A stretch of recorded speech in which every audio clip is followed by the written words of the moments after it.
The story for what became Britain's final battlecruiser began at the end of November in 1915, when the Director of Naval Construction was asked to create a series of designs for fast battleships based on the Queen Elizabeth class.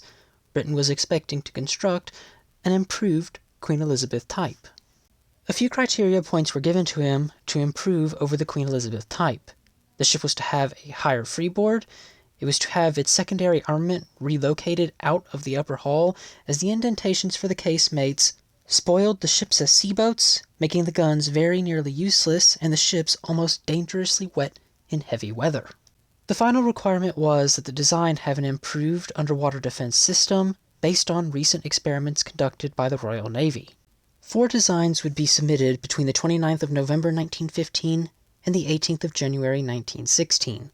These were designs A, B, C1, and C2. These designs were then submitted to the Commander-in-Chief of the Grand Fleet, John Jellicoe, for comment, upon which he rejected all of the designs. Jellicoe had a few problems with the battleship designs.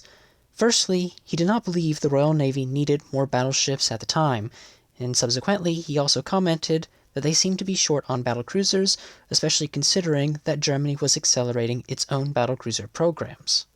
He said that if the Royal Navy was devoted to constructing a new class of battleships, he did not want battleships of intermediate speeds. He just wanted battleships with the standard fleet speed of 21 knots. Vice Admiral David Beatty also commented on the designs, saying he would prefer new battlecruiser projects, as he did not believe the older 12-inch armed battlecruisers would be sufficient in the battle line, and he believed he needed more battlecruisers armed with 15-inch guns in order to combat Germany's newer battlecruisers. As a result of these comments, the Director of Naval Construction would shift his focus to battlecruiser designs, and on the 1st of February 1916, designs 1 and 2 were submitted. They were essentially the same ship when it came to combat effectiveness, but there was a difference in their size as a result of a new proposed machinery arrangement. Design 2 used small tube boilers, which were more compact, resulting in a smaller ship, but the same power output, resulting in a slightly faster ship. On the 17th of February 1916, he submitted Design 3, which was an improved version of Design 2, with a slightly larger machinery arrangement in order to increase speed to 32 knots, guaranteeing a speed advantage over any German battlecruisers. Designs 4, 5, and 6 were then based off Design 2 and 3, but instead of using 15-inch guns, they used a variety of 18-inch guns. Jellicoe was receiving these designs as they were submitted, and he expressed his preference for the larger caliber gun, as it was an increase over the preceding 2 classes. However, as a result of production difficulties in both the weapon itself and its mounting, the 15-inch gun had to be the selected weapon, as the 18-inch gun could simply not be produced in enough numbers. With Design 3 being the best practical design out of the first batch, it was selected for further improvement, and it developed into Designs A and B, which were submitted on the 27th of March 1916. The main difference between Designs A and B was a secondary armament, as the initial 6 designs were only looking into ships armed with 12 5.5-inch guns, but Design B suggested 16 5.5-inch guns. This design was received well and was officially approved by the Navy on the 7th of April 1916. 4 days later, on the 11th of April, they were approved for the new shipbuilding program. Initially, only 3 ships were ordered. They would be ordered from John Brown, Camo Laird, and Fairfield, but eventually a 4th vessel was added and the order was placed with Armstrong Whitworth. On the 19th of April 1916, the first 3 shipyards would receive an authorization letter that specified, "Proceed at first only at such a rate as will employ a nucleus of men accustomed to heavy framework, involving the least call on labor and material required by them, for the war vessels being rapidly completed for the war and for merchant ships urgently needed for carrying cargo." To summarize that message, the battlecruisers were to be placed on the back burner as low-priority projects over favor of merchant vessels and already under construction warships. On the 31st of May 1916, the Battle of Jutland occurred, and during that battle, 3 British battlecruisers would explode and sink, taking most of their complements with them. Now before proceeding, I wanted to address this myth real quick, as it's often said the first battlecruiser of this new class had its keel laid down just hours before the battle occurred. However, John Brown's archives do not support this statement. It is indeed false. The loss of the 3 battlecruisers at Jutland would result in Design 3B being improved and various revisions of the design being proposed over the next coming months. On the 5th of July 1916, 2 improved designs were submitted with a 3,000-ton and 4,000-ton displacement increase respectively. The first design was essentially the same as Design 3B, except it had slightly improved armor values in various locations of the ship, improved ammunition handling spaces, and redesigned main battery turrets. The second design was a significant improvement over Design 3B, which had roughly 30 to 50% armor increases over the entirety of the ship, had the redesigned turrets, redesigned hatches, and redesigned ammunition handling spaces.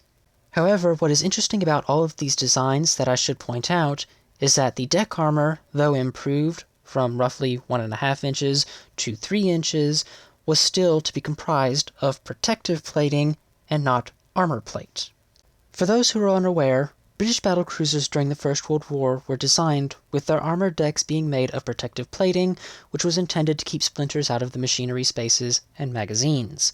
Protective plating were thin, high-tensile steel plates, which consisted of roughly 1/3 nickel content. This made them less elaborate to manufacture, subsequently making their production faster. These were usually manufactured in 1-inch thicknesses, and the completed designs of these battlecruisers would still utilize protective plating of 1-inch thickness, meaning the armored deck of the completed product was actually 3 layers of protective plating. Over the upcoming months, this second modified design would be the basis for the improved version of the new battlecruisers, and they would continue to see minor alterations over the upcoming year and a half.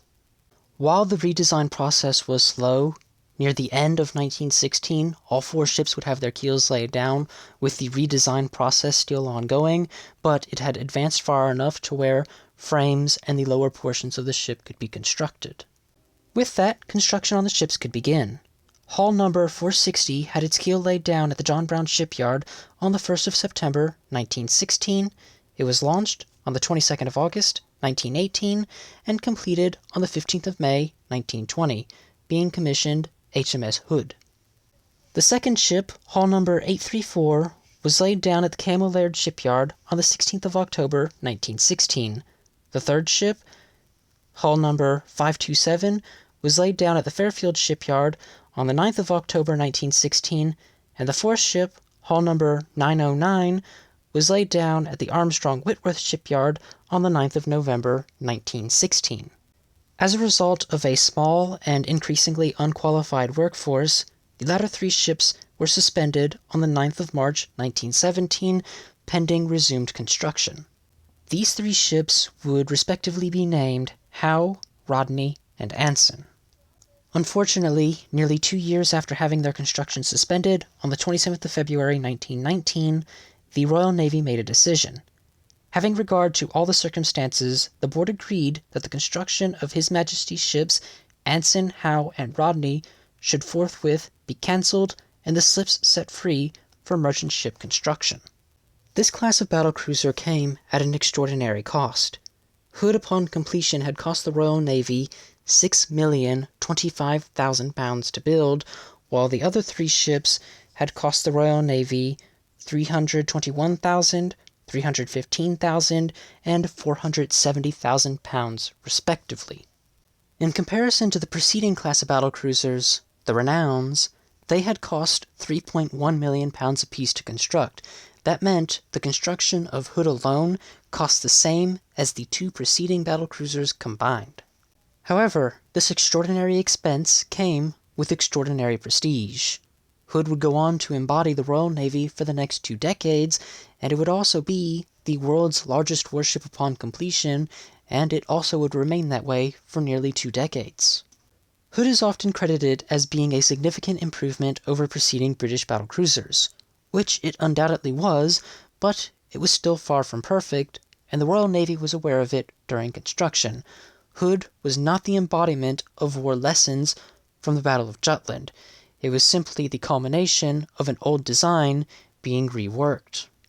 The first capital ships the Royal Navy would design after the Battle of Jutland that embodied the lessons learned from that battle would be the G3 battlecruisers, which were completed in the early 1920s, but their construction would never advance as a result of the Washington Naval Treaty, resulting in the orders being cancelled. This means that the first capital ships the Royal Navy actually constructed and completed and put into service after the Battle of Jutland with all lessons in mind were the Nelson-class battleships, as, after Hood, the Royal Navy would never construct another battlecruiser. With that having been said, I have nothing more I wish to add on to this video for today. So, if you have learned something new in this video, why not leave a like and a comment down below, and have a wonderful day.